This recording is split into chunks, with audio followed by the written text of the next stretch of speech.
Welcome to part 2 of our end of season review. Once again, down at the Five Rivers in Beavers Valley. Check it out for all your matchday needs. An excellent pub. Sun is shining. Clive here to dissect the second half of the season. And like we did in the first video, we'll go through sort of months in a few blocks. So we'll start in January, Clive. We've just talked about the January transfer windows in the previous video. But January's results sort of kind of continued where we sort of left off at the end of 2017. Started off with a 2-1 defeat against Crystal Palace, and we'll start off on a slightly positive note. Shane Long in that goal got his first goal in over a year. Yeah, and you thought once we got ahead that game that was vital. Palace's confidence was shaky at the time. Massive game. I remember feeling devastated at the end of it, thinking, well, a point was the least we needed. Really needed to beat them, but you know, to lose to Palace gave them the initiative, gave them the momentum that Hodgson had created for them. Yeah, and in the end, of course, they finished well comfortable. And I'm very impressed I am with Crystal Palace. To be fair, I think they've shown what a good attacking team that they can be, and I think the big problem for Saints is that other teams have caught us up. The Palaces, the West Hams have actually caught us up, and it's going to be a very, very competitive league next season. Yeah, and we very much sleepwalked into the relegation. Yeah, we did this season. But again, that game at the beginning of January, it was another game where we failed to defend the league. Crystal Palace come from one behind, and they knock in 2 goals at the death. Yeah, and we just didn't go for it at 1-0. We sat back, and then they punished us. And we move on to the FA Cup the week after that, away at Craven Cottage, Fulham in the FA Cup third round. A good day out. James Ward-Prowse knocks in the winner, which was in sort of the first half, wasn't it? Yeah, it was. It was a good day out, and it gave us, it gave the fans a lift. Hopefully, you were thinking, can that give the team a lift? Can they kick on from this? Because we desperately needed just winning games of football. And let's be honest, Fulham, as they showed for the rest of the season, very good team. I think good team. Before the playoff semi-finals and final, still to be determined. Yes. I think we were the only team to beat Fulham. Yeah, they did put a weakened team out, to be fair, that day. But you still got to beat whoever's in front of you. And a win is a win. And 4,000 fans behind the goal. Decent, great singing, great support, great atmosphere. You thought, okay, can we turn the corner now? Yeah, and it was a terrific, a terrific atmosphere in the away end. So we go back to Watford. We go to Watford the week or so after that, and we were up 2-0. We're thinking, all right, we're cruising here, comfortable victory, surely on the shore. But once again, losing from a winning position and absolutely robbed from the Abdoulaye Doucouré handball. Unbelievable how referee, and especially the lino on the far side, did not see that, and when he was closest to the play. Yeah, clear punch. And you saw from Mccarthy's body language that was a punch. You knew that straight away, but the linesman didn't, the referee didn't. Credit to Saints that game. The first half performance was excellent. Really was the best we'd seen them play for a long time. And you thought after Fulham, maybe we've turned the corner, and just 3 points on the board away from home would give us so much confidence and get us back into a reasonable position. But robbed at the last, and you're thinking, and we did back off second half. We did back off. Watford were bound, after that first half performance, Watford were bound to come at us. But then it's about continuing to have a threat. I expect the team to back off a little bit, but there just didn't seem to be much threat going forward second half. Yeah, absolutely. And I think that's perhaps the story of our season as well. The week after that. I mean, even touching again on the Doucouré handball, that surely must have pushed the FA's hand to even consider the VAR in next season. Yeah, without a doubt. Just incredible. And, they forced it in the FA Cup. But the week after that, home draw against Tottenham. Once again conceding the lead, but we go ahead from an own goal, and it's only a few minutes later when Harry Kane, Harry Kane that equalised? The Tottenham game was probably, given the fact they demolished us on Boxing Day, and could have demolished us a lot more if they put their chances away. So 1-1 against Tottenham was, I thought, a great result at the time. We probably could have beat them, and what I was encouraged by was how we finished that game in the last 20. We actually had a bit of a go.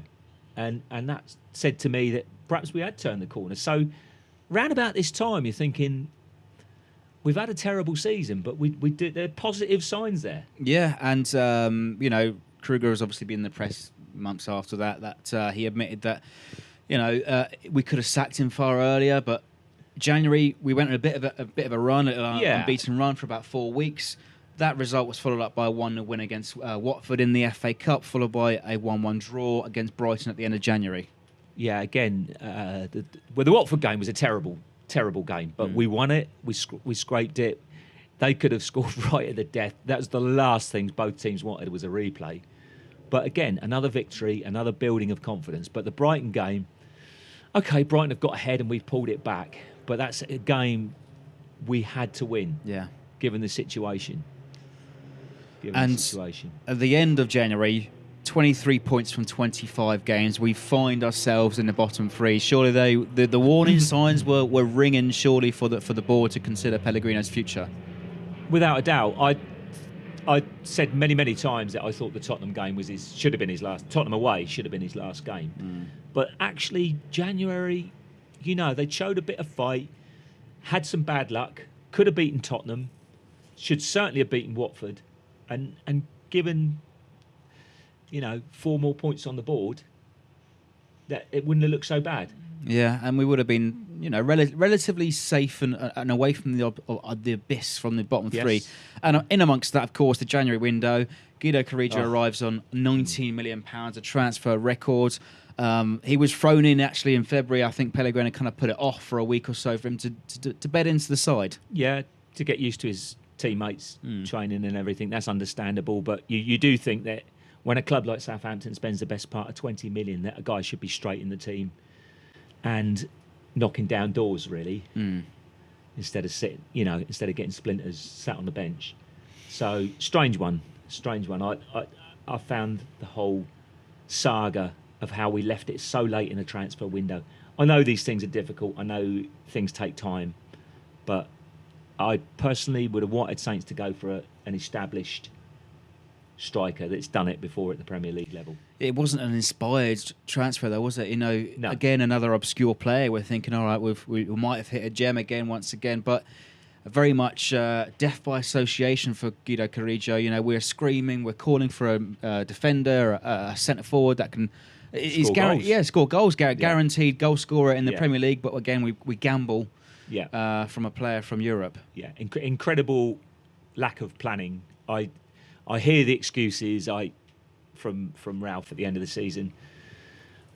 I'm sorry, but the writing was on the wall. It really was, and decisions needed to be made. Okay, if they weren't made back in August before the season, when we didn't know about what was going to happen to Van Dijk, although we did eventually, you always knew what the final outcome was going to be. But surely things needed to be in place to strengthen the team. Given the lack of goals last season, given the fact that we were starting to leak soft goals, clear where the priorities was a goal-scoring centre forward and an experienced centre half. It didn't happen. It didn't happen. We gambled on a young lad, a young promising lad who works his socks off, but unfortunately has yet to score. Yeah, and the record really speaks for itself at the end of the season. But we'll move into February. This is when the pressure is seriously mounting for Pellegrino. But as we say, we went on a little bit of a run. We win away at West Brom from a wonderful goal from Lamina. Yes, a thunderbolt on the top corner. But we go back home. We lose to Liverpool 2-0 in a game that we never really turned up. We never really had any effort at all. Didn't turn up. I wouldn't say there was an effort, Freddie. I think it was a lack of confidence and a lack of belief that we could even match Liverpool. But given Liverpool's run in the second half of the season, in hindsight, that's not the worst result in the world.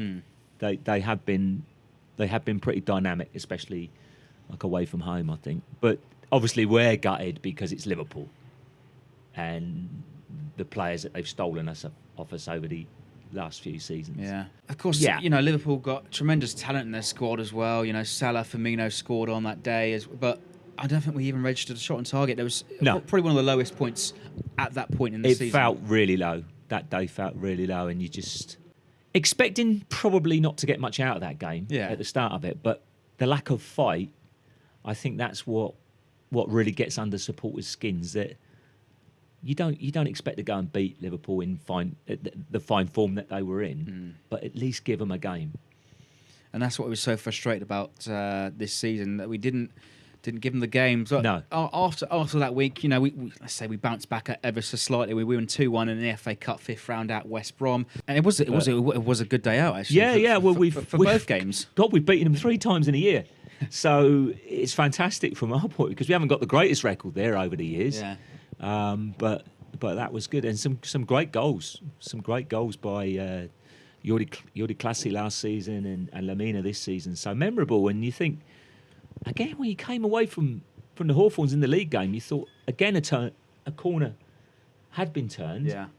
And you felt really positive. That was a big game. In all the big games at home, we disappointed by drawing.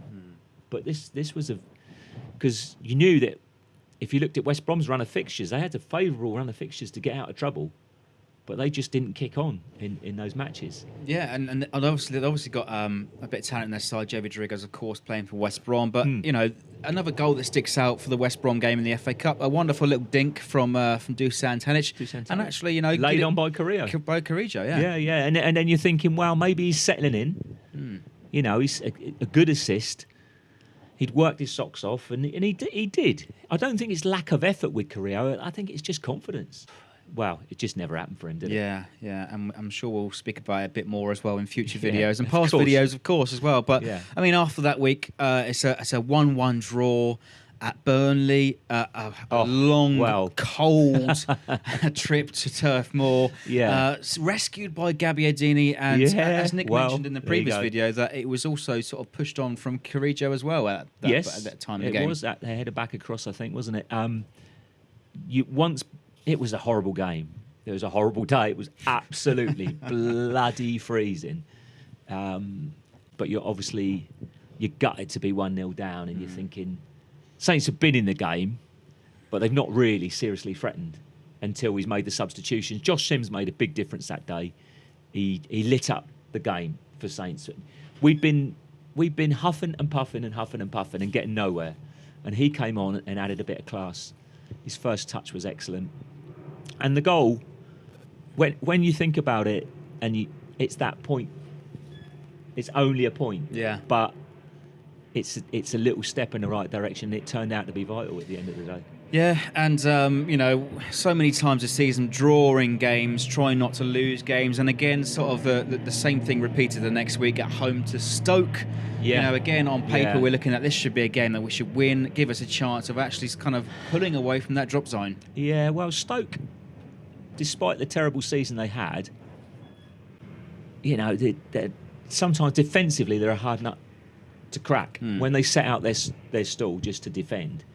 And we had no confidence going forward. That was, again, another day when you thought, we ain't getting out of this. Yeah. This is going to be such hard work. We desperately needed to beat Stoke that day.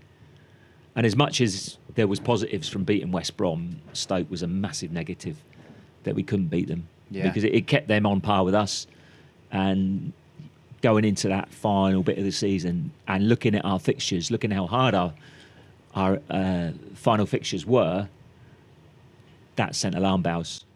Yeah, and really. sure enough, the next week, a trip to Newcastle. The misery was finally compounded to Pellegrino, and for me that was the turning point. And as a host, as a presenter, I try to be impartial sometimes, but that game at Newcastle, he was totally indefensible. It was impossible not to say, look, this is the time we need to pull the trigger. We absolutely needed it. And Newcastle tore us apart.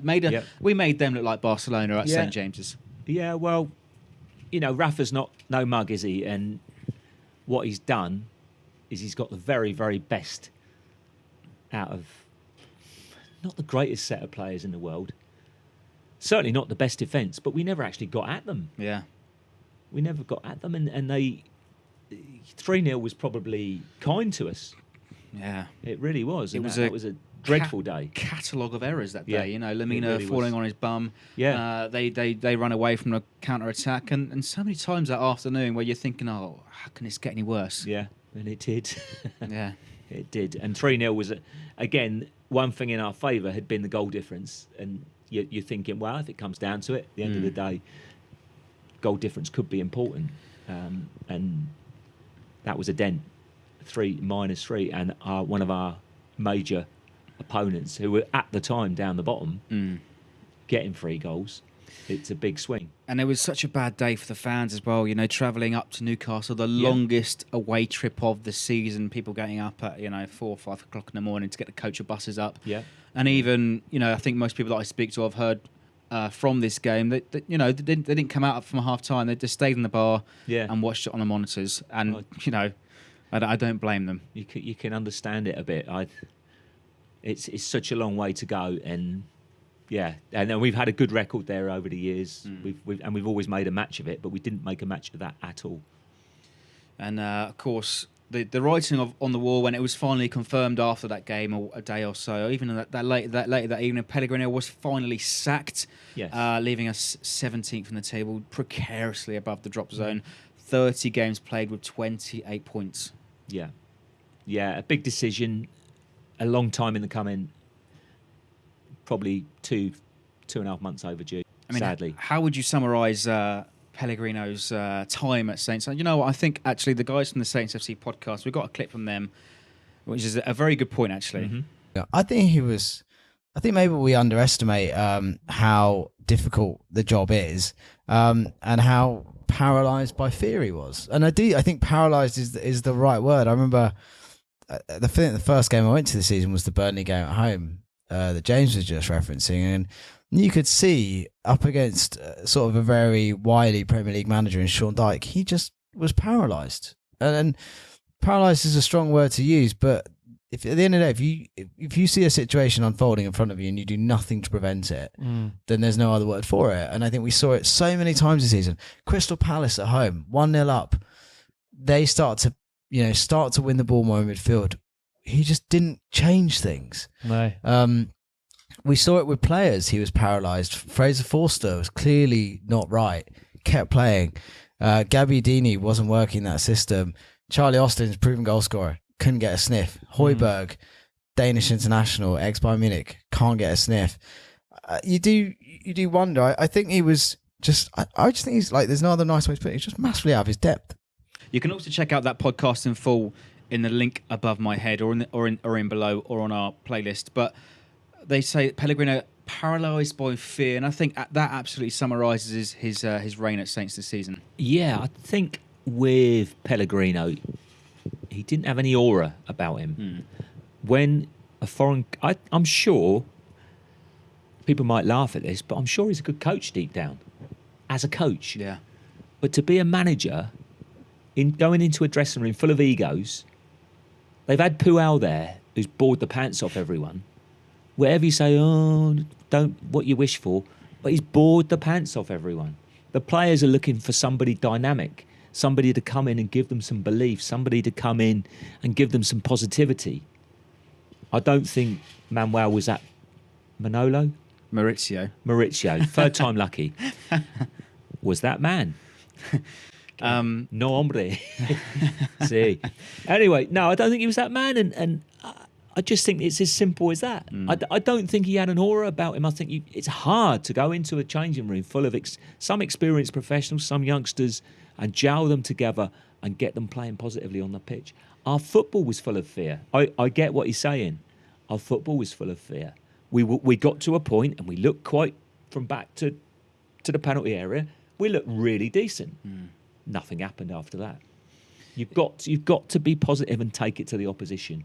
How many times did we ever do that? Even when we got in the lead, in many of the games, we didn't go and kill it. So there was definitely an element of fear on him. I remember, what's his name?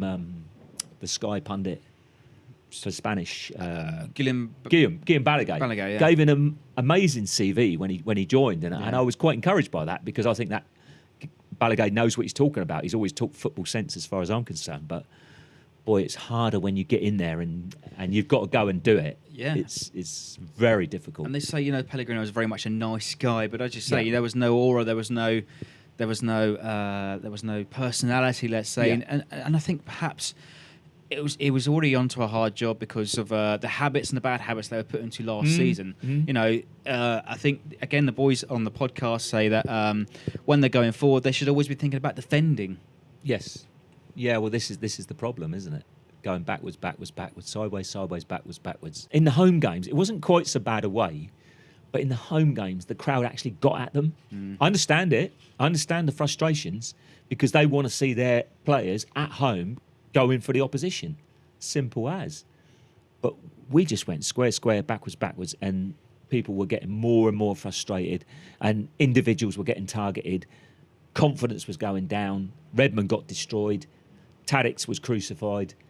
And other players as well. Buffal, although his attitude has been found wanting at the end of the season. But again, people were abusing him, and I kind of get the frustration, but it actually was getting worse and worse. The home games were toxic. Toxic? Yeah. Yes, they were toxic. One thing as well, actually I like about that clip, John gives his brother 3 more beers, please. And I think that's what we felt about most of the time whilst Pellegrino was here. We needed to watch it through beer goggles because we were so... It got better with a few more beers. But how many times, where's the midfield player to take the ball forward 10 metres? Just get the opposition pushed back. Get Redmond in the space. Get Tadic in the space. Simple. Football is simple. We try and analyse it till the cows come home. It's about being positive, and I just don't think we were under Mauricio. And for those of you that do follow the podcast, that's 2 shots, by the way. He said it Tadic, not Tadic. But shortly after that, Mark Hughes is appointed finally. We're after a manager with an aura, with a personality. Yes. It was a quick decision. We simply didn't have time to dither on it and didn't have time to consider. It had to be Mark Hughes or anybody else. I mean, the short list, it was Mark Hughes, it was Marcus Silva, I think Pellegrini was in there as well. It wasn't a fashionable appointment, but we needed somebody to do the job and get it done. Thank God it was done quick, because nothing else gets done quick, does it? Transfers never get done. And so it needed something. And Mark Hughes or Silva, I was tossing a coin, and I was reading all the comments on the social media. So many people were against Silva because of his... the way that they felt he'd dissed Watford once Everton had become interested in him. Easily influenced, I think. I guess so. He'd had a positive effect before, but then on the other hand, Hull City went down in the end. So, look, as history has proven, we've chosen the right guy. Yeah, and obviously, I think it was romantic as well. Mark Hughes, obviously, part of the team.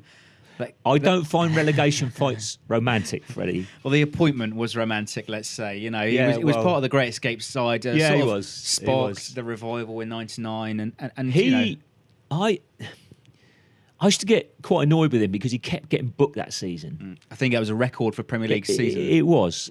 I remember getting, but then I also remember total respect for him when it came to the real horrible bit at the end of the season. He was fantastic. And he came alive, and he probably got other players playing beyond what they could play because of his experience in the game and his desire. And so he had those qualities as a player and obviously, clearly, as a manager. Yeah, and we spoke about it when obviously it was released. He's a winner. He wins trophies, knows how to win. He knows the Premier League. But with 8 games to go, to keep us up, what are you feeling at this point? I'm looking at the fixtures... and I'm thinking, how the shit are we going to get out of this? You're looking at every single game that involves your rivals. You're looking at every permutation, and you just, oh, come on, Saints. You don't deserve to be here. You really shouldn't be in here. Are we going to have a little bit of fortune for starters? Because we've had a lot of misfortune, referees' decisions and the like. So are we going to have that little bit of fortune that gives us the kick to survive? Somewhere you were looking for one result that gets everybody believing again. And that brings me on perfectly to my next point. Mark Hughes has 2 weeks. It's the international break. We go to Wigan the FA Cup quarter-final. Yeah. And that was an instant reaction from the players. And for me, actually, it was a fantastic day. You know, again, another freezing cold day, 6 inches of snow in Southampton. We're thinking at this point, I got the bus up. I think you stayed over the night as well, didn't you? No, we went up early in the morning, but the hardest thing was getting out of Hampshire. Yeah. You know, you're thinking, Christ, if it's like this down here, what's it going to be like in Wigan? But it was the other way round. Yeah. And actually it wasn't, although it was the most horrible day up there, freezing cold wind. Colder than Burnley? Colder than Burnley, yeah. Colder than Oldham in 1970, whatever it was, when it was howling at 70 miles an hour into an open terrace. But yes, it was horrible up there. But Saints rode the storm there, I think. Mm-hmm. They rode the Wigan storm, and we ended up. Again, it was a feel-good day for the fans. Yeah, I mean the first half again. You know, you're looking at it, the same sort of habits we were in. You know, Wigan actually dominated that first half. I think about 10 corners at our end. Yeah, but we're going at half time 0-0. It's on the TV. You know, we're playing up a little bit. But Mark Hughes, I think we spoke in the stands actually. What do you think Mark Hughes would be saying? And we both were in agreement. He simply has to get into the side. And Mark Hughes is a manager from history that gets right into the squad. And eventually, you know, we come out all guns blazing in the second half and give us a day to remember. Yeah, and two guys that score that have never scored. So so great.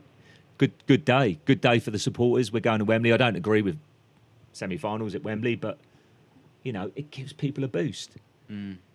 I know a lot of people say, I remember hearing a lot of reports, why do we want to stay in the cup? There's only one thing important, and that's staying in the league. But ultimately, because we stayed in the cup, that Swansea game ended up the way it did. Yeah.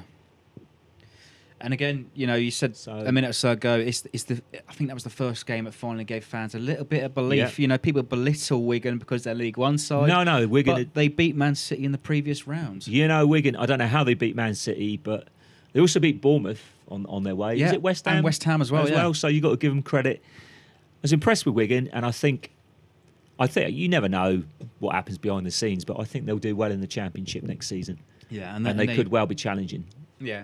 And eventually they got promoted as well. But the week after that, from all the highs in the quarter-final, we're going to Wembley semi-final to look forward to. But we go away to West Ham. And God. I feel sorry for Matt, actually, who came over from California. Yeah. His first ever Saints game. He met up with us before and after the game. And it was an awful, awful game. Probably the worst, even more worse than the Newcastle away game. They blew us away physically.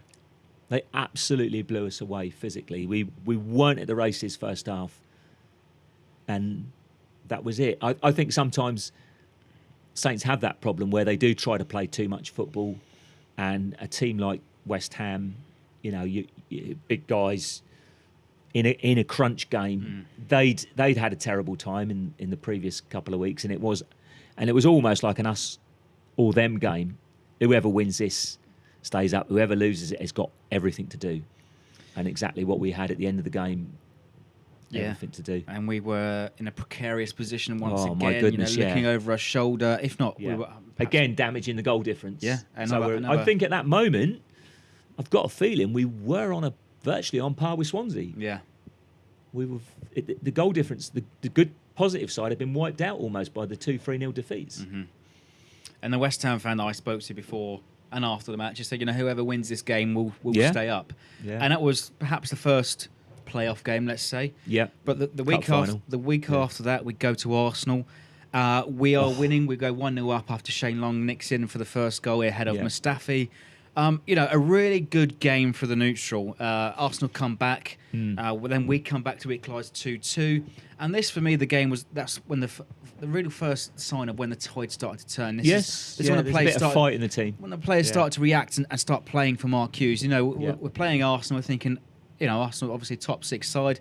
We can take something from here, but perhaps let down a little bit from errors again at the back for their goal. We were definitely, and I was just so gutted that day because we deserved a point minimum, and that was, again, when you know it's so vital, and anything against the big guys is a bonus because you're not factoring it into your final equation, but it wasn't to be, and you then, you know, you really are up against it, If we weren't up against it after Newcastle and West Ham, you're thinking, God, we've played well. We've Arsenal were there for the taking, though. They had Europe that week. Wasn't the strongest Arsenal team. Saints had played pretty well up there the last few seasons, and that was gutting. Yeah, and we all came away from that game, absolutely devastated, considering the performance that we put in. The week after that, we come back to St Mary's. Christ. Chelsea, we go 2-0 up. Our first goal from Bednarek actually thrown in a baptism of fire because of Jack Stevens' red card against Arsenal the week before. Yeah, look, we were well in command in the Chelsea game, and Chelsea looked off colour. Saints had a definite increase in effort all around. Every single player was pulling for the team. The crowd got up for it. St Mary's sounded great again. It wasn't toxic anymore. But that's when the fans started to believe, from 2-0 up with goals from Tadic and Bednarek. Yeah. This is when we thought this could be it. We could actually win a game of football. Massive. Could you beat 3 points against Chelsea? You wouldn't expect, and you were fully in control. And then what happened next? Yeah, and what happens next is, I'm sure it pains us to talk about it, but once again, it's Olivier Giroud popping up with a goal against Southampton. Yeah. Hazard a goal as well. Complete incompetence from the defence, failing to knock away balls in the penalty area. But again, another devastating game to come from such a winnable position as well. Yeah, and that's where the confidence comes in, because we hadn't won for so long other than the cup games.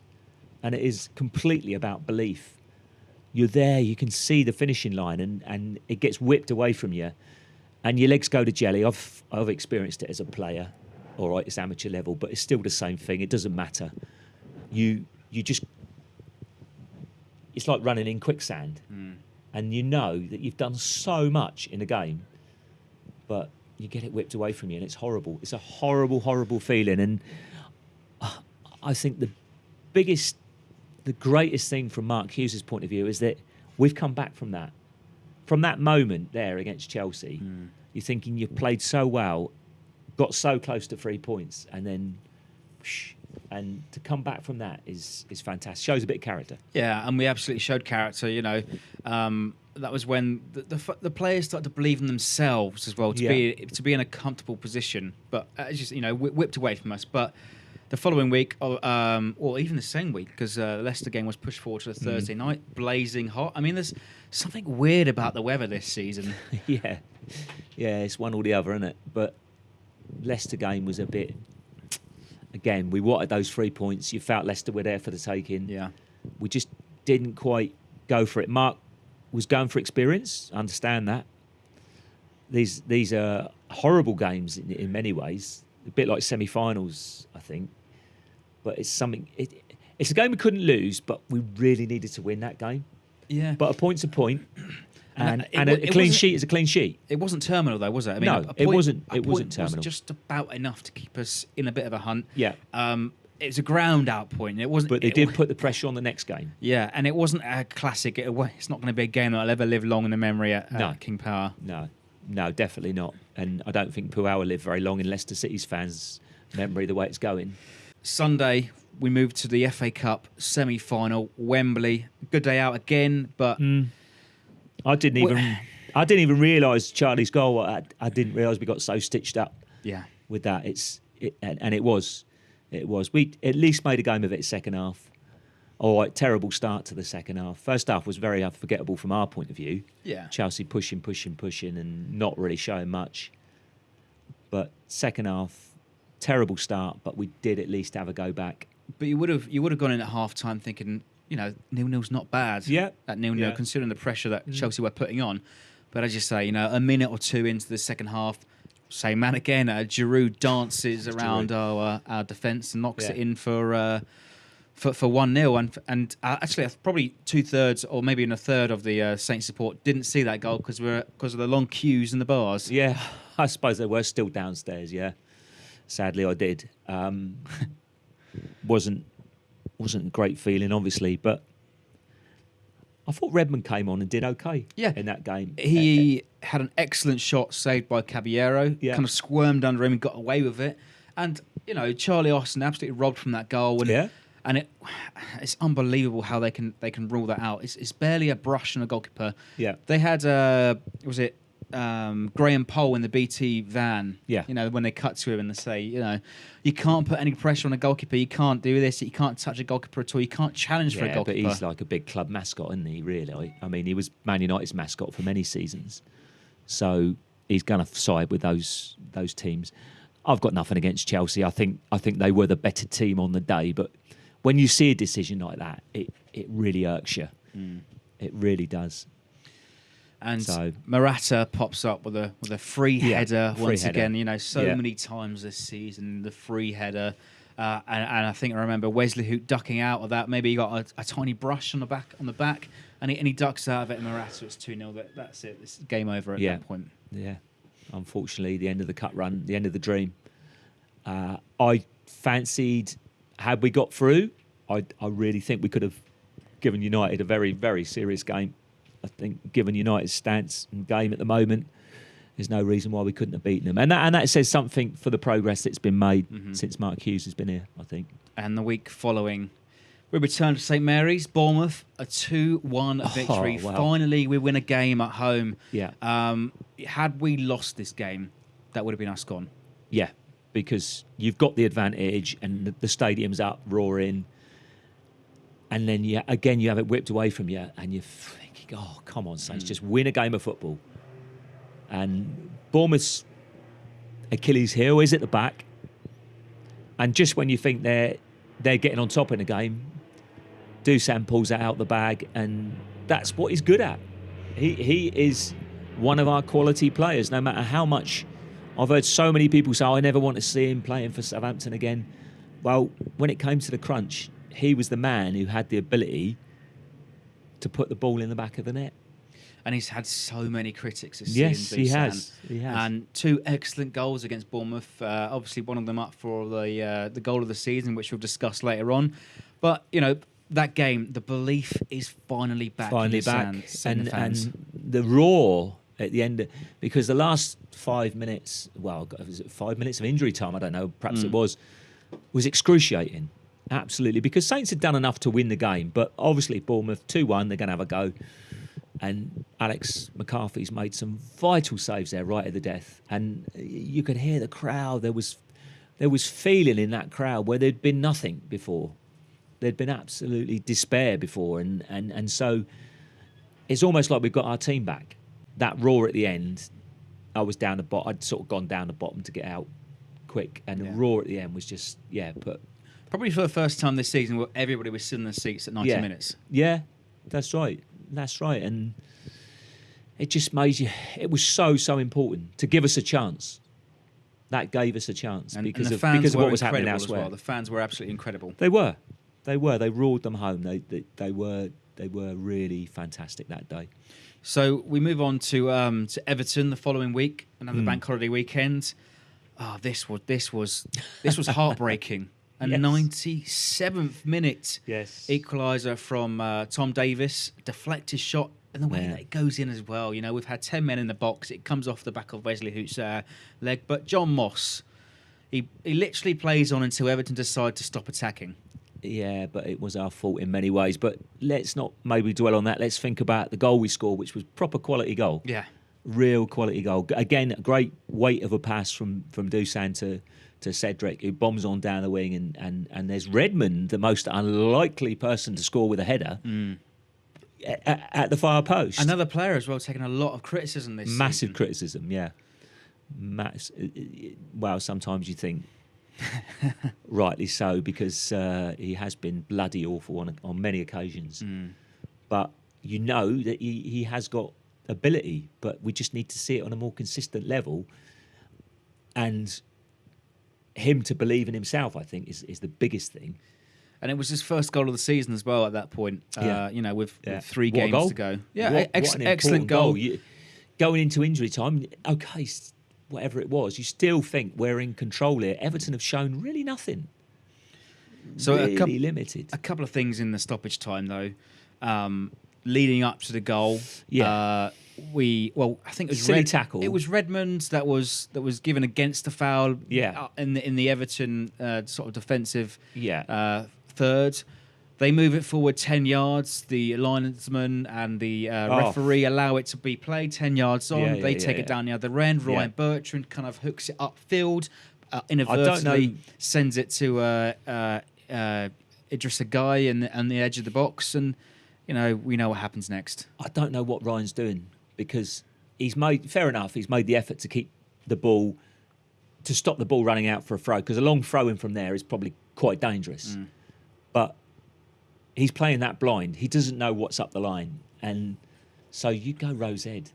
You just try and get, like a rugby player almost, you try and get it down the line into touch so that you're wasting time. Kick it in the stands, Rose Ed. Takes another 10 seconds to get back into play.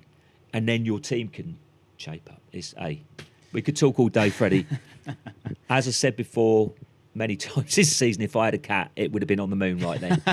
I was scared the neighbours. I was watching it at home. I apologise to my neighbours, but that was a hard moment to take. I'll tell you the truth as well, actually. I was away on my sort of holidays that weekend, and I was in the supermarket, had a couple of beers in one hand, had a pizza ready for the night. I had a little stream on my phone in the beer aisle, and I was thinking, oh no, just dropping the pizza everywhere. Unbelievable, heartbreaking. But the week, a few days after that, it changes. We go to Swansea. Do you know what? The weird thing is, I think we were looking at the fact that those 3 points would have got us above Huddersfield. And you looked at Huddersfield's fixtures and you thought, they ain't going to get another point. So we actually are almost safe. If we get above Huddersfield, I know you can never rely on that, as was proven, but it didn't, once Huddersfield got that point, it didn't really change anything. Whether we got 3 points at Everton or 1 point, it came down to having to beat Swansea. Yeah, and it was very much the £120 million playoff, let's say. It was. Gabbiadini off the bench. Yeah. It was a real throw of the dice, to be honest, because we had no defenders left on the bench. Yeah.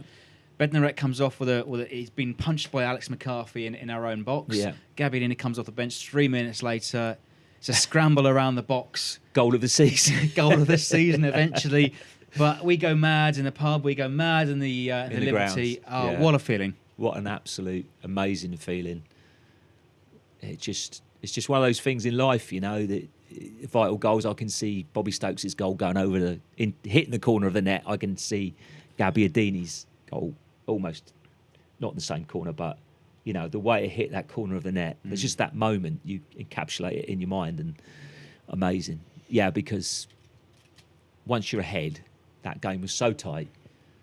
Very cagey game. But you're still, obviously, you're still worried after what has happened at Everton. You're still worried, but actually, Swansea's legs this time went to jelly, and they just couldn't really do, other than one close header, which was a foul anyway, and Mccarthy saved it. Alex saved it. But other than that, nothing. It was really, no real threats. Very nervous game. I don't think anybody wanted to make any mistakes. Yeah, and the outpouring of emotion at the end, you could see, and Mark Hughes, who's quite a calm, even as a player, he'd celebrate goals and everything like that, but he didn't celebrate like that. That was great for him, because he's thinking, people in the game are thinking he's a failure because of what's happened at Stoke, and he's repaired his own professional reputation, as well as keeping us up. The outpouring of emotion, everybody, that sees us pretty much safe. We more or less still survival, but it's the manner as well, the build-up to the game, and the dirty tricks that made this so good. much more sweeter. Yeah, but that's almost the sort of thing that happens in Italy and Spain, isn't it? And it's a great thing for Mark Hughes to use to get the players together, and arm Spartacus type mentality. Why not? And he did it. So fair play to him. The first thing we've obviously would Pellegrino have done that? No, absolutely not. You see, would he? Because there's an understanding of British football, and what I've talked about Italy and Spain, but this is an understanding of British football and British feelings about the game. Tradition as well, isn't it, really? Yeah. And the build up to the game, Swansea applying all their tricks in the book. First of all, the hotel is were refused to check in because of a virus outbreak, yet they were allowing regular customers to check in and use the hotel.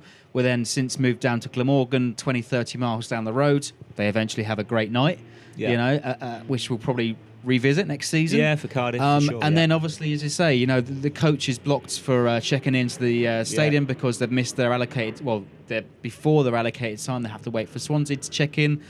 And Mark Hughes marches the team into the stadium. Yeah, it's a sense of camaraderie, exactly. Yeah, get everybody together, get everybody focused. And that was his team talk written, wasn't it? They've tried all the tricks. Let's go and show them. Sometimes you just need to put on the board what another manager said about your team. Right, lads, what are you going to do? What are you going to do? Seriously, obviously tactics need to be talked, plans need to be put in place, but sometimes it's just little things like that bring everybody together. And we were together, absolutely. We were together. The fans were together. It was good. As I said before in the previous review, you did feel like Swansea were out singing us a bit at the start, but I just felt like the team, the fans got stronger and stronger and stronger. No clackers. None at all. But there were some left in the final game. Yes. Manchester City. Man City at home. We are pretty much safe. We needed a 10-goal swing. Yeah. Swansea eventually lose to Stoke at home. We'll stay for the lap of appreciation as well. That's something that was totally unthinkable, say 6 months ago whilst Pellegrino was still in the job. Stoke go 1-up early in the game and you're thinking, well, if City go 1-up, then you've got to worry. But then, not really, because I think there's a new feeling about this Saints team. Mm-hmm. There's a new togetherness about the fans. The fans are on side at last. The players are working for each other. Okay, they're up against the best team in the land, maybe I think one of the best teams in Europe. But there's a belief, and it was, again, my God, didn't that sum up our season? That after playing so bloody well. Yeah, 90th minute equaliser. And actually taking the game to City at times. Not often, but enough to win the game. And then that night, oh, God. But there you go. That summed up the season. Bittersweet. Yeah, bittersweet, wasn't it? But it was sweet because we're still there. We're still fighting. There's a lot of repair to be done. I think a lot of repair to be done as much as anything with the fans. We've all gone, thank God for that. Yeah. But what are we looking at? What are we looking at next season? And it certainly is a rescue mission completed for Mark Hughes. We're up, we stay up, mission accomplished, and the final standing 38 played, 36 points. Yeah, it's a low wins. Season, isn't it? All round for points. And you think Burnley have qualified for Europe on 54. It's a low season, and they've come out a negative goal difference is qualified for Europe, which just unfortunately highlights the imbalance of the Premier League, that the top teams are that much better. I think the gap is becoming more and more that the top six teams are pulling away. Yeah. So 36 points, 7 wins, 15 draws, 16 losses. That concludes us for the 2017-18 season. As we say, the fans absolutely incredible for the final games, and we've been sent a few clips from you guys, and thank you very much for sending your clips in. So we've got a few things to finish off with then Clive. Best and worst moments. For me, let me start off with my worst moment. Newcastle away, as we've said just a minute ago. Totally pathetic, lowest performance of the season. Totally indefensible. Impossible to be impartial at that point. And had we kept him, we would have been, absolutely relegated. And relegation suddenly became a certainty whilst we were under Pellegrino at that point. Yeah. Maybe West Ham. Maybe West Ham away. I think that was a tough one to take because I was expecting us to turn up that day and we didn't. And we just got blown away. And that was hard to take. The worst. So what about you? What about your best moment of the season? Swansea. There has to be. There can only be one moment that you cannot compete with. That feeling of the goal going in and the outperform, and you just saw the scenes in that end. Even the bingo brigade was going mad. The rucksacks were flying everywhere. Sandwiches coming out, flasks of tea. But there we go. For me, my moment of the season, it perhaps wasn't the best moment, but it was a moment nonetheless. And it was the Wigan game. You know, the journey that it took to get there through the 6 inches of snow, they're freezing cold, and that was the first real sign of hope. Yeah. Hope was finally back. Yeah. You know, under Mark Hughes, people belittle Wigan, as we say, but it was a real first sign of hope of things to come. Mark Hughes can galvanise and motivate this team of players that we've got. But we've got some interesting comments coming in from Chris, Darren and Mike from the best and worst moments of the season. Best moment for me, I don't think anyone can argue, has to be the game against Swansea. It was a straight-up playoff final. It's as simple as that. The winner is in the Premier League, the loser's in the Championship. There was no bigger game this decade, I don't think, for Southampton, because, you know, both of our promotions came through getting in the automatic spots. There was no game as important, irregardless of the cup final last season, than that win against Swansea. So to win, you know, when Gabbiadini's goal went in, I don't think there was anyone in an SO postcode that wasn't jumping for joy and screaming. It was euphoric. But on the contrary, I think the worst moment of the season had to be the Newcastle defeat. There's a couple of shouts. Tom Davis's late goal really... That was perhaps the single moment that left me the most speechless. But as a whole moment, the Newcastle defeat was just poor. It was so poor. You know, we were totally spineless for the whole game. We made Newcastle no discredit to them. We made them look like Guardiola's Barcelona's. Mark Hughes comes in and turns it around. The high point has to be Gabbiadini's goal at Swansea, because I think up until that point, you know, we were starting to feel more positive. We were starting to see a positive change in the team, attitudes of players and blah, blah, blah. But when Gabbiadini put that goal in, all of a sudden it was actually, we're going to do this. We are going to do this. That was the high point for me. I went nuts. I broke my sofa. Games of the season. In my view, the single most important game we've had this season was West Ham away, when we were absolutely shit and out of the game at half-time, because it showed Mark Hughes, if you didn't know already, quite how bad we were.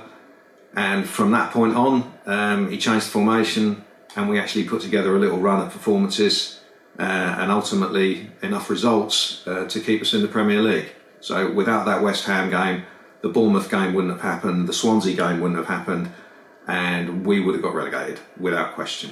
Worst moment would have to be the second half performance against Liverpool. They just gave up.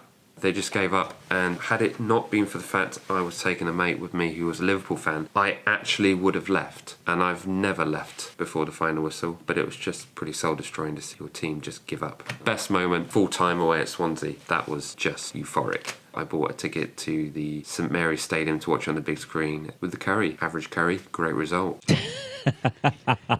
Average curry, great result. I think, you know, unanimous in this Swansea result, the Swansea feeling, you know. Yeah. Darren's broken his sofa. Everybody in SO postcode has gone mad. And there's bad curry. Yeah. I don't know. It was just one of those moments in your... Forget how bad a season it was. In my Saints supporting career, that rates right up there. Yeah. That rates right up. Because it meant something. It meant so much. So Gabster's done it again. You know, and the lad's had a terrible personal season, hasn't he? I mean, his confidence must have been on the floor. He's been on the bench so many times, and he's the sort of guy that pops up. He's got a record for it. Even in a Genoese derby with Sampdoria, he's done it. You know, he did it for us at the start of his career.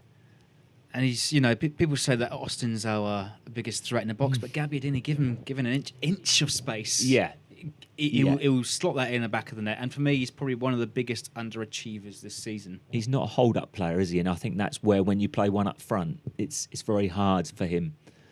It's only when you get, you know, when we go two up top, that you can bring him into the game, and we just haven't done that enough. I think he wasn't utilised to the best of his ability. No. Much like perhaps some of the other players this season.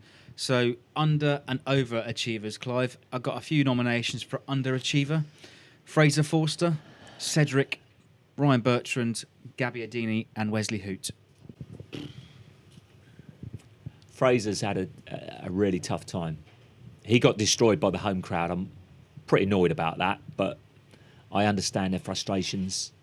But he did get destroyed by our own fans, and that hurts a bit because goalkeepers, when they do something right and they get sarcastic cheering, doesn't do anything for anyone. I think it's crap, to be honest. I don't want to be standing next to people like that. But that's the way of the modern fan, isn't it, unfortunately? I thought he was rightly replaced, probably a bit too late, to be honest, but he was rightly replaced, and thank God Alex Mccarthy's come in and done a fantastic job. Absolutely. And as Nick You said, wonder where the future is for Fraser, though. yeah, that's it. Can he come back here? Because his confidence must be absolutely shot right now. Yeah, completely. Maybe pastures new. Yeah, well, Nick said in the previous part one that fans love a scapegoat, and I think Fraser Forster took a fair share of that this season. He did, and it destroyed him. It destroyed him, and So- it's sad. Out of those 5, who would you say is the biggest underachiever, or have you got another nomination? Buffal. Sofiane Buffal. Great box of tricks, but doesn't hurt the opposition. As simple as that. And he's got a very stroppy attitude. Doesn't play for the team. You know he's got ability, but he's not doing it. Pastures new, yet again. There's a lot of new pastures. Yeah. Let's hope the milk hasn't run dry. Indeed. So before we get to our overachievers, we will see what you guys have had to say of your nominations for over and underachievers. Last year, at the end of the season, I pointed out that Dusan Tadic was maybe the biggest disappointment for me in terms of a player and how they performed under Puel. And you look at the contribution he had to the team under Koeman in 15-16, the team scored 59 goals, and he was directly involved in either an assist or a goal in 32% of those. And I think you look at that and you think that's what Tadic can do. That should be the norm. But the next 2 seasons don't really say that. And so under Puel, we only scored 41 goals, but he was only responsible or involved in about 20%, which is still a significant contribution. But from attacking midfielder, you would expect him to be around there. Now under Pellegrino, it fell even more. And we only scored 37 goals this season, so it's not the greatest. But when you look at him under Hughes, we scored 8 goals in 8 games. And he was directly responsible or involved in 37.5%. So now it's back above there, what it was under Koeman. And I think that speaks to the influence that Tadic can have on the games, the influence that Tadic can have going forward. And I know a lot of us throughout the season were kind of frustrated with him. But I think there's a reason that Koeman and Puel and Pellegrino and Hughes, it doesn't matter what that system is, there's something there for him to kind of contribute. And I think they recognize that. And I think the fact that he stuck with it, the fact that he's played in whatever role that the managers have asked, has been fine. I think that is admirable for him. But I love the fact that Hughes gave him a little bit more freedom, a little bit more license to go forward. And I think that going forward now for the team, going into next season, he's going to be given a little bit more license to do that. And I think if we do that, he is going to be absolutely kind of indispensable for us. But for me, as cynical as I think I may have been about him in my season review of him that I wrote a day or two ago, for me, Manolo Gabbiadini was far and away the biggest underachiever, I should say. Dusan Tadic was poor last campaign, I think, and we got more of the same this time around. He's underachieved, but we'd seen that side of Tadic before. With Gabbiadini, he scored, 6 in 12 in that half season after joining from Napoli. You know, this season he played, I think, 33 games, 21 more than the half season before, and he scored 1 less goal.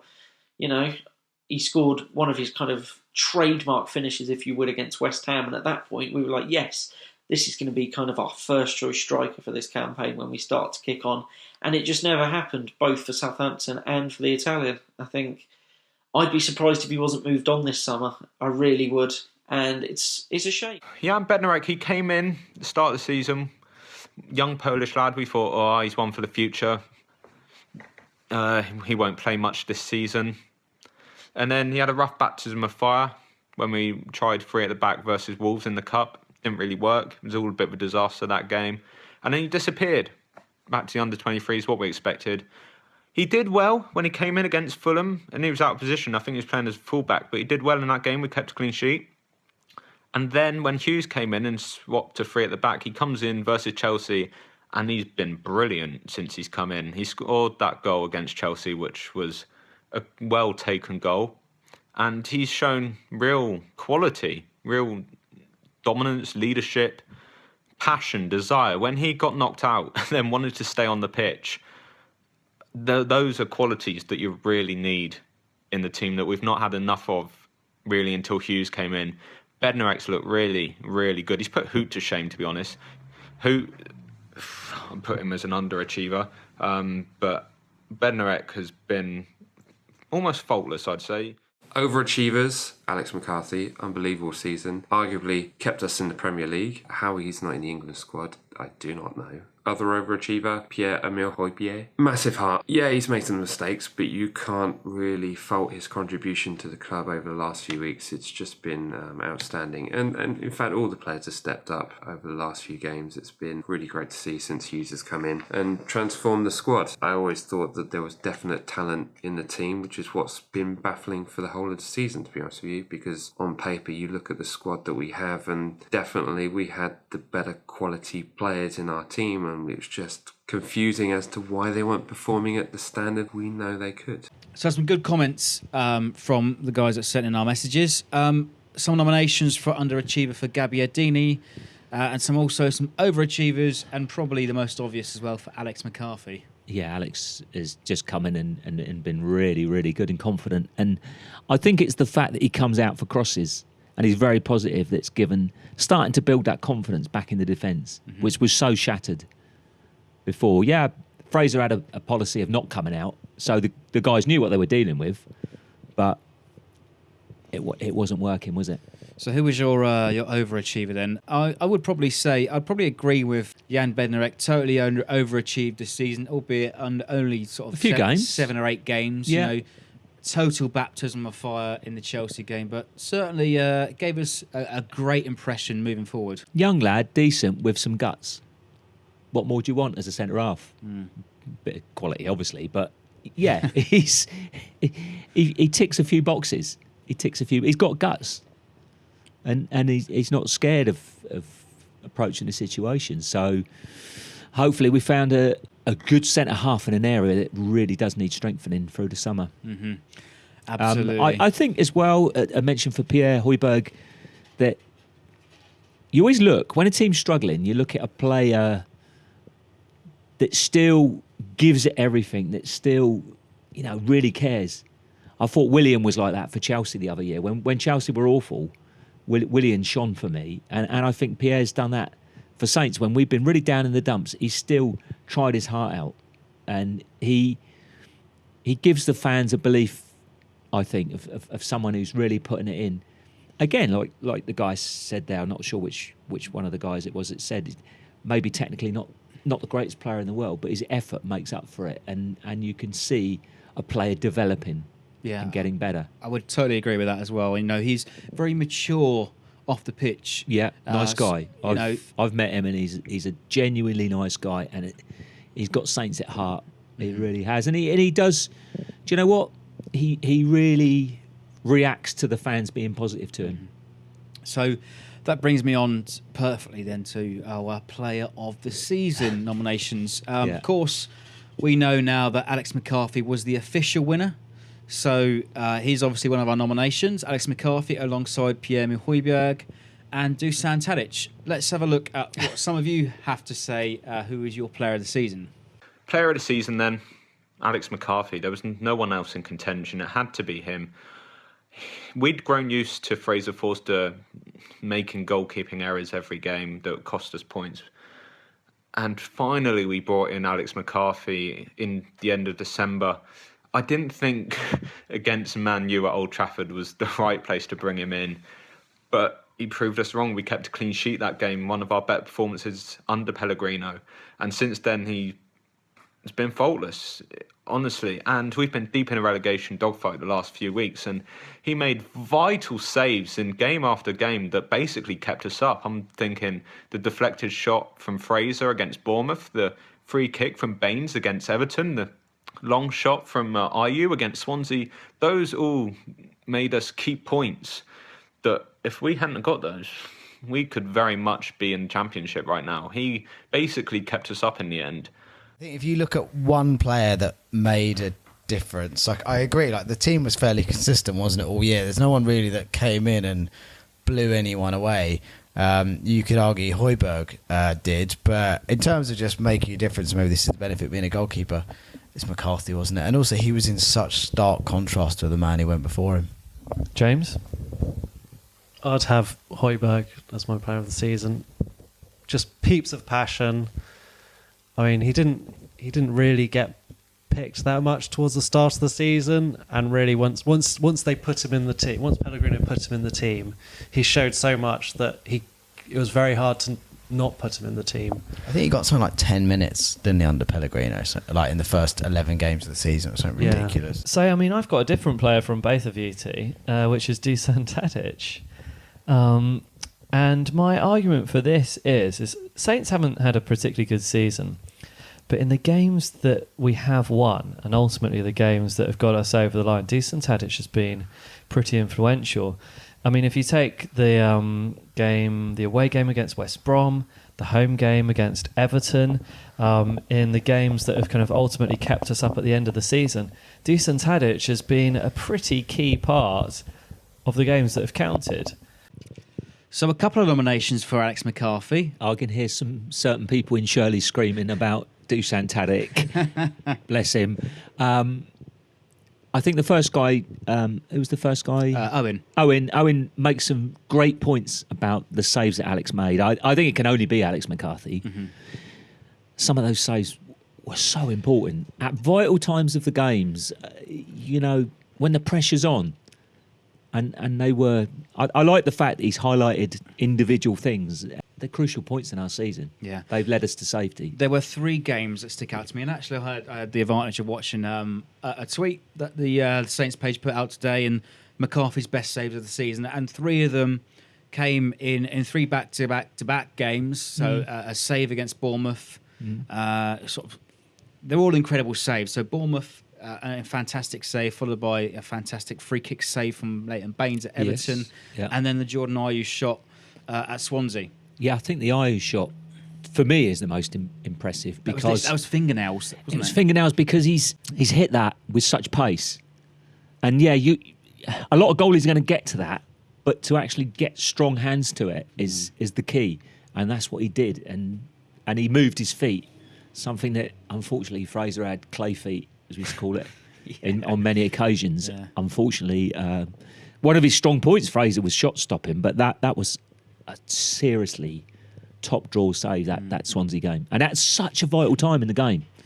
I tell you the truth, my nomination was for Pierre-Emile Højbjerg. Yeah. Because of all of the sentiments that we've already stated, his maturity, his passion, his belief, he was truly fired up every time he was on the pitch. Yeah. I'd give him young player, because he's still relatively young, isn't he? Just about. I'd give him young player of the year without a shadow of a doubt. But I still think Alex is at the sharp end. He makes a mistake, we go down. We've stayed up. Thank you, Mr. Mccarthy. All right. Well, congratulations, Alex Mccarthy, our player of the season from the ugly inside. Right. Cheers to that, Alex. That moves us on to our goal of the season then. And we've got 6 nominations. The official club listed, Yoshida versus Stokes, his flying volley. Obviously, Boufal's individual incredible run against West Bromwich Albion. Davis's edge-of-the-box strike against Everton in the 4-1 win. Lemina's thunderbolt against West Brom. Dusan Tadic's second against Bournemouth for the outside of the boot, sort of edge of the box. And of course, Gabbiadini's goal against Swansea. I think, the sheer emotional value and what it was, the sentiment was worth to the Saints fans. That's why it won the official goal of the season. It's a strange one, isn't it? When something scrambled in the 6-yard box as one goal of the season sums up the season a little bit, but as I've said before, I would give it to Boufal for that individual effort. I think in that, again, it was one of those horrible games, wasn't it? Pouring with rain. Both teams racked with fear. Mm-hmm. And he lit up a game that was drifting away into obscurity with a moment of brilliance. So I think that has to be technically the goal of the season. But emotionally, Manolo. So match of the day, they gave Jamie Vardy his goal of the season with his volley over his shoulder. Steptoe Was given the goal of the season, yeah. But dirty old man. for those of you that old enough to remember that. But Sofiane Boufal was given the Carling official Premier League goal of the season. Much deserved, and there's a few comments who said Boufal was most certainly goal of the season. Goal of the season, it has to be Sofiane Boufal. I know Gabbiadini versus Swansea won the official award because Saints fans boycotted Boufal. But Boufal's was just the best goal I've seen at St Mary's. I don't know how it didn't win. The technique to go from one end of the pitch to the other, running through an entire team, dribbling the ball around them, dodging them, and then getting a shot away and scoring. It was a real contender for Premier League goal of the season. It was by far the best goal Saints scored this season. And Gabbiadini's goal that won the competition wasn't even Gabbiadini's best goal of the season. His best goal of the season was his first against Newcastle at home, where he fashioned it out for himself, went round and then got the shot away. And anyway, Mario Lemina's goal at West Brom was better than Gabbiadini. Oh, I don't know how Gabbiadini won. I know Boufal's a dickhead and we hate him, and we're not going to see him play for Saints again, but he scored the best goal of the season. It's pretty much undeniable. Goal of the season, well, it has to be Boufal's goal against West Brom. What was remarkable about that goal was not only the fact that it was completely brilliant, but that it came in a game where neither Saints nor West Brom had managed to string two passes together. West Brom were a team with 8 centre-backs in it, and Saints were just fucking dreadful that day. And Boufal did what he's capable of on a very, very rare basis. He's been bombed out by Hughes, which is interesting because it's the first manager we've had for 2 years who's actually had a bit of bite about him and probably won't put up with any crap. The previous 2 managers, I'm guessing, had let Boufal get away with whatever he wanted to get away with. But it's interesting that I don't think he ever started more than 3 games in a row for us, which for £18 million in 2 years is just not enough. He's actually contributed less than Gaston Ramirez, probably contributed less than Danny Osvaldo without headbutting anybody. So, you know, players like that, whilst they have individual brilliance and you want them to do well, at the end of the day, they've got to do it more often. And I think it's time to say goodbye. I've got to say, I'm with you, Tom. I think people are going to be watching that Boufal goal back. It was great. It was Maradona-esque, wasn't it? Yeah, and what was brilliant is there were so many elements to it. There was the brilliant turn where he kind of takes out 2 players in his own half, the slalom run, and then for me the coup de grace isn't the finish. It's this brilliant moment where 2 lumbering West Brom defenders boink off each other like something out of the Avengers. Yeah, it's absolutely classic. Like where he kind of just drops his shoulder and causes them to crash into each other. And then a very cool finish. Kind of spoil it with his little entitled child celebration. But I think in a season which has very few redeeming moments, that's probably the one bit you look back and go, genuine quality. So first thing, I think Owen makes a good point that the Saints fans boycotted Boufal because of his attitude. And the thing that I love about... he's not flavour of the month, is he? No, not right at all. Now. Not at all. Yeah. And I'm not sure we'll see much of him in the future. But one thing I like about Tom's clip as well in the Saints FC podcast, that it's swooning over him. Like, it's going to live forever in Saints memory. Look, it's an important moment. 3 points has kept us in the Premier League. So whichever 3 points you look at... It was a sweet moment, but there's been so much disappointment from the man that it kind of clouds it a little bit, unfortunately, doesn't it?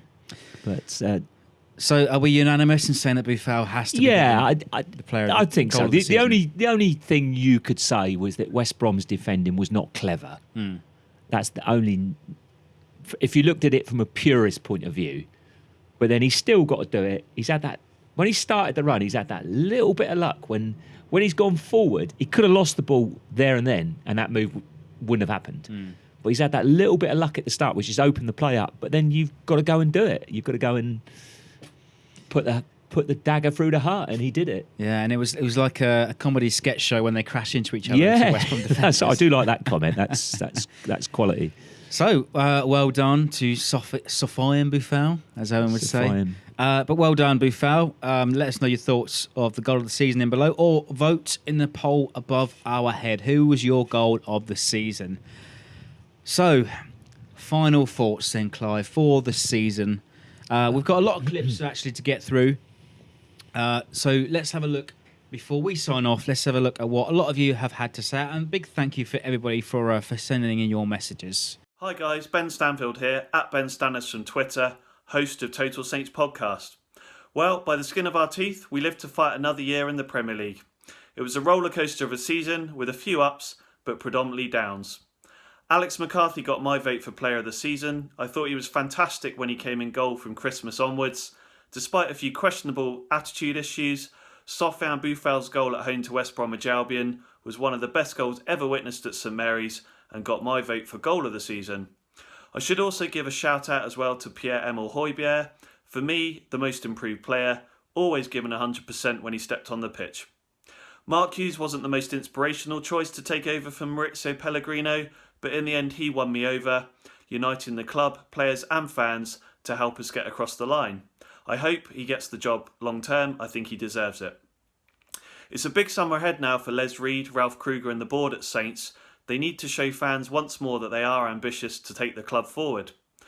For me, Les Reed and the Football Operations Department have let Southampton down significantly the last couple of years and need to up their game. Ralph Kruger has spoken this week about the club learning from its mistakes. I hope that they can do that because we do need some stability at the club after the churn of managers and players the last few years. I don't think we should be looking to necessarily change the board, but I do think we need the board to change their attitude. For the moment though, we can enjoy a few weeks off, a few weeks of rest, and enjoy the summer until August comes along again and we start the whole process once more of the emotionally, mentally and physically draining process of being a Saints fan. Until then, up the Saints. Hi, my name's Ben Stroud and I run the Archers Road End blog on Twitter and on Facebook and obviously on WordPress.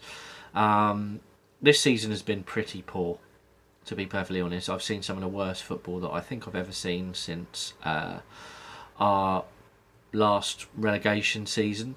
Not from the Premier League, but from the English Championship. And I think that we made a huge mistake in hiring a risk-averse manager and then in Puel and replacing him with another risk-averse manager in Pellegrino, who seemed, to break the squad's kind of GPS system of attacking and kind of, really mess with the players' heads almost by saying, well, even when you're attacking, you must be thinking about defending, which is probably why so much of our play ended up stuck in midfield and players were running around like they didn't know what they were doing. In addition to that, they also complained about a lack of intensity in training. And like it or not, you do have to sell good players who want to leave. I think we've seen that over the past few seasons. When a player sets his mind on wanting to leave, their performances drop, the quality of their performances drop. All barring Morgan Schneiderlin, who I think was an outlier in that case, they've had a detrimental effect on the squad. So yes, we didn't sell Van Dijk. It caused a lot of disruption in the squad, meant we couldn't replace him properly. And I think this season there are very few positives to come out of it, but I think one positive was Alex Mccarthy. Fantastic goalkeeper. Looking forward to a new season. I just think the board need to realise what they want to do. You've got some people going, oh yeah, we want to challenge for Europe, and you've got other people going, we're a small club. Decide what we're going to do, stick to it, and back that man. I don't think Pellegrino was backed enough. We sold Van Dijk, we didn't bring in another centre-half. We were desperate for some goals. We didn't bring a striker who scores goals in. I can't imagine seeing Carrillo next year. So it will be a few ins and outs, I reckon. Hopefully you keep some of the stronger players. It's just got to be a whole lot better next season, isn't it? The message I'll say to the board is, look, you've got brilliant fans here. They showed it today, okay? The fans have stuck by this club through thick and thin. They've got to sort it out, get some players in, give Mark his contract. At the end of the day, they just got to get in there and just not mess around with things. Don't leave it too late in the summer to sign players, because we've got the World Cup coming up. Sign players before the World Cup starts. They've got. I think this is the kick up the arse the board have needed. I think some have got to go. Maybe they need a change in the board. We just need a change of attitude here, and we've got away with it this year. We've got away with it. We might not get away if we don't do something about it quick. We might not. But we stayed up. I'm pleased we stayed up. I sincerely hope it is under Mark Hughes. I sincerely hope that in the summer the club deal with the issues in the squad. They move out the players that are that have been simply not good enough, even though they've been a part of the Saints family for maybe a long time, But this is the Premier League. It's the best league in the world. It's the richest league in the world. And if we want to stay in it, we cannot afford to be sentimental. If Saints sign Hughes, I'll shave my beard off. There you go. Now, there's no getting away from the fact that this season's been poor, but at the end of the day, we've retained our Premier League status, due in large part to the introduction of Mark Hughes. He really gave the players belief, and I'm hoping now that we can appoint him on a permanent basis. In terms of goal of the season, what would you say, Dad? Sofiane Boufal against West Brom. The fact was he scored with 5 minutes left, and it was complete brilliance. Yeah, no, I completely agree. Obviously, Gabbiadini got the official club one, but I think that was mainly due to the significance of the goal, obviously, meaning that we effectively beat the drop. In terms of player of the season, I went for the keeper, Alex Mccarthy. How about you? Agreed, Alex Mccarthy. The save he made against Bournemouth is what turned around to give us the points to stay up. In terms of low points, I would definitely say the away games that we both attended at Newcastle and West Ham, 2 3-0 reverses. It really looked at that point that we had no hope whatsoever in staying up. The players showed no belief or passion, but thankfully we pulled it round. Next season we're going to renew. We'll be there in the Northern as usual, supporting the team. I can only hope that the board follows our enthusiasm to the club and makes good of where we are. Obviously, the support is there, some wonderful stadium facilities. There's no reason why we can't be, reaching the heights of Europe like we did a couple of seasons ago. We shouldn't be facing relegation. We're better than that. So, up the Saints. Come on, you Reds. Come on, you Reds. Come on, Saints. The season as a whole has been complete and utter bollocks. It started badly. We got slightly better. And then it really went to shit around Christmas time. And the 3 months from January to March, which is staggeringly bad. Horrendously bad. And how the king of football, Les Reed, could watch that happen and not do anything about it is quite staggering in my book. He eventually brought in a competent manager who got more out of the squad in 7 matches than the previous 2 managers, to be fair, had got out of them in 18 months. And we looked like something resembling a half-decent team at the end of the season, and we stayed up. The fact that we let in a goal in the 94th minute of the last game was a decent metaphor for the season, to be honest. It was kind of, oh well, there you go. We got away with it big time. Thank God it's over. What we need to do now, we need to treat next season like it was our first season back. We need to get out there. I mean, is Hughes the answer? I don't know. He's done a fucking brilliant job. All in all, thank God the season's over. We didn't go down, skin of our teeth, and it's job done.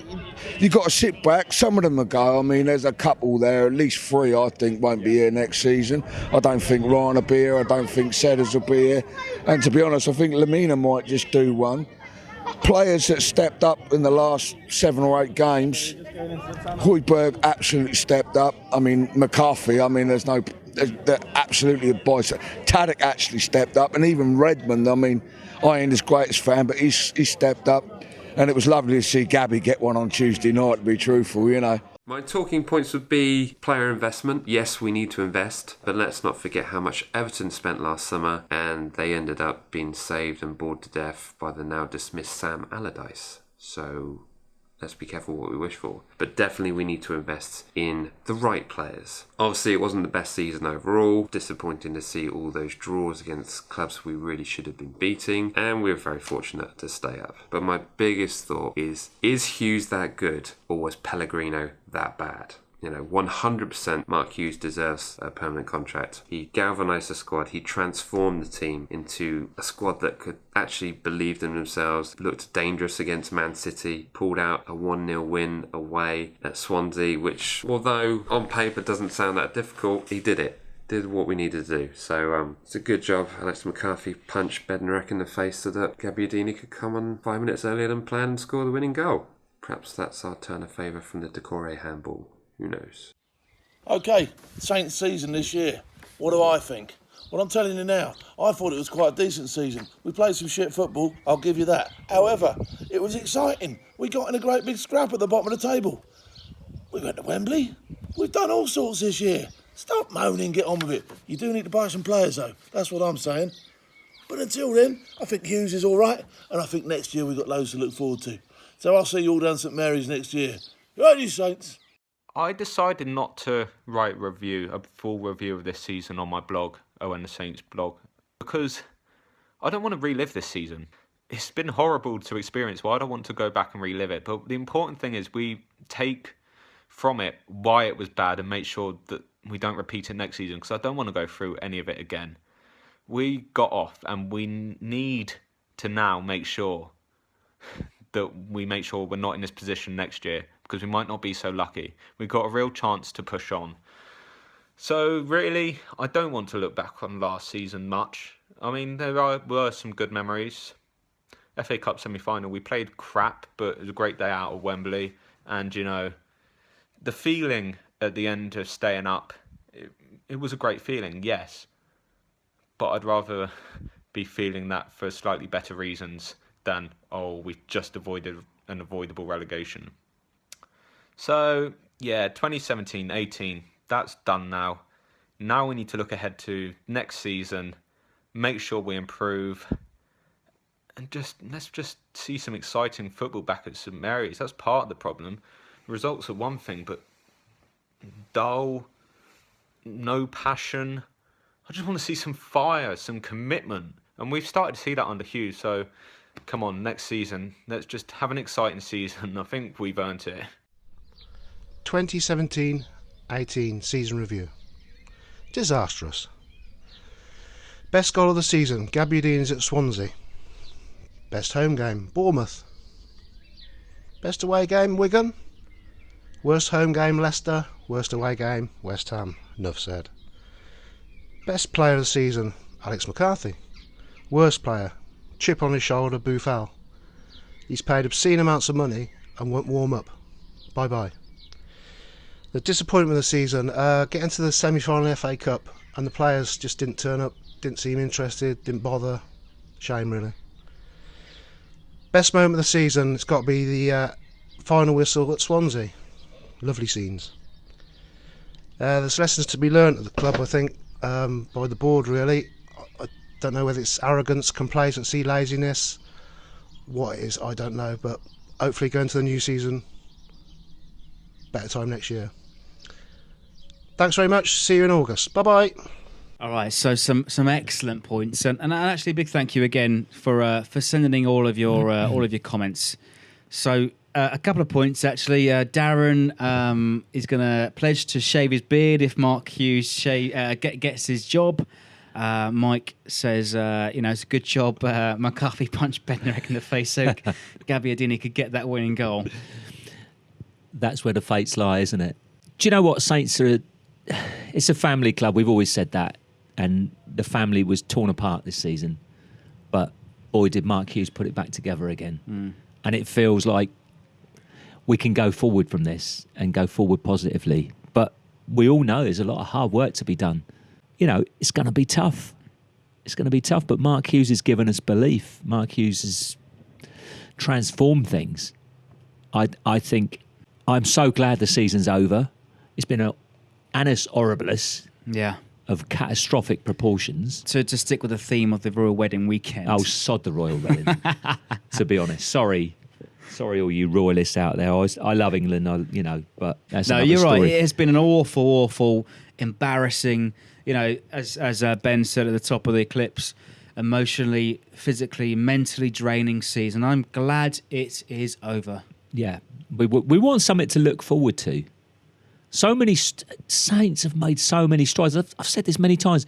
Maybe we came back too quick. Maybe we made such strides and the expectation levels were too high. But I think the fans are realistic. I think they're genuine. Especially the away fans have been fantastic on the road. Absolutely fantastic. I just like the home fans not to be so critical. Even now at the end of the season, I see people tearing the club apart. And yes, there are faults. Yes, I'm not impressed with Ralph's rant this week. Ralph's rant, that's pretty good. Yeah. I'm sorry, it's a lot of political rhetoric. All I want to ask is, have the Chinese owners borrowed the money to buy the club?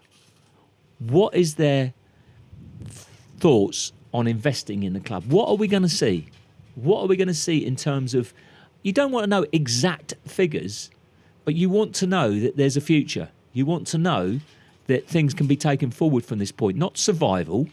Don't want to go back to a 90s situation. So many strides have been made by Southampton Football Club, and the supporters have ridden it all the way along the line. They've stuck behind them, even in the depths of despair. And boy, were there some depths of despair this season. So I want to see some positive statements coming out of the club. It's tough to buy players, I understand that. But we all know what needs to be done.